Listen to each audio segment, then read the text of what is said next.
নমস্কার, আমি চণ্ডীদাস সামন্ত। আমার বয়স 33। আমি পেশায় একজন চিত্রশিল্পী। আমি পেন্টিং এবং স্কাল্পচারের কাজের সঙ্গে যুক্ত আজ দীর্ঘ 10-12 বছর ধরে। কিন্তু আমার 2023 সালে আমার প্রথম অ্যানিমিয়া ধরা পড়ে এবং সেইটা নিয়ে আমি চিকিৎসা করাতে থাকি। সেই চিকিৎসা করাতে করাতে কোনোভাবেই এই অ্যানিমিয়ার কারণ জানা যাচ্ছিল না। আমি বহু জায়গায় চিকিৎসা করিয়েছি।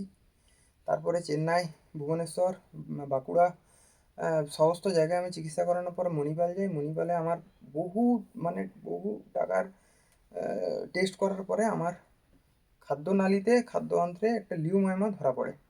সেই লিউমাইমাটা ডাক্তারবাবুরা অপারেশন করার পরামর্শ দেন। ওরা মনে করেন যে এটার জন্যই হয়তো অ্যানিমিয়াটা হচ্ছে। সেই মুহূর্তে ওটার বাজেট দিয়েছিল ওনারা 8 লক্ষ টাকা। এবার আমি সেটা করাতে পারিনি তখন। আমি অনেক জায়গায় ছোটাদৌড়া করেছি ওই অপারেশনটা করানোর জন্য, কিন্তু আমার পক্ষে টাকা জোগাড় করা বা ওই অপারেশনটা করিয়ে ওটা সম্ভব হয়নি।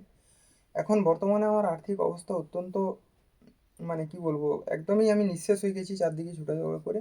এবং আমার বাড়িতে বৃদ্ধ বাবা 80 বছরের এবং বয়স্কা বৃদ্ধা মা 66 বছরের আছে। ওনারাও বয়সের ভারে ভারাক্রান্ত, কর্মক্ষম।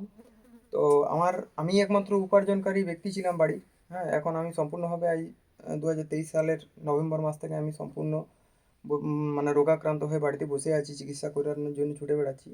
যত তাড়াতাড়ি আমার এই অপারেশনটি করাতে পারবে তত তাড়াতাড়ি হয়তো আমি সুস্থ হয়ে আমার নিজের জায়গায়, আমার বাবা মার কাছে, ফ্যামিলির কাছে, সবার কাছে আমি নিজের কাজের জায়গাতে ফিরে আসতে পারবো।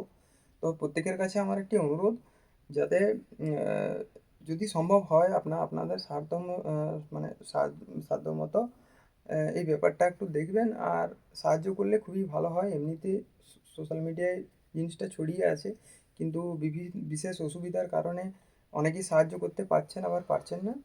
তো দেখবেন যদি সেভাবে সম্ভব হয়। যদি টাকার সংস্থান কিছু হয়েছে, আরও কিছু হলে আমি দ্রুত এই চিকিৎসাটা করাতে পারবো এবং অপারেশনটি করাতে পারবো। আমি রওনা দেবো অপারেশনটি করার জন্য। একটু দেখবেন এই ব্যাপার।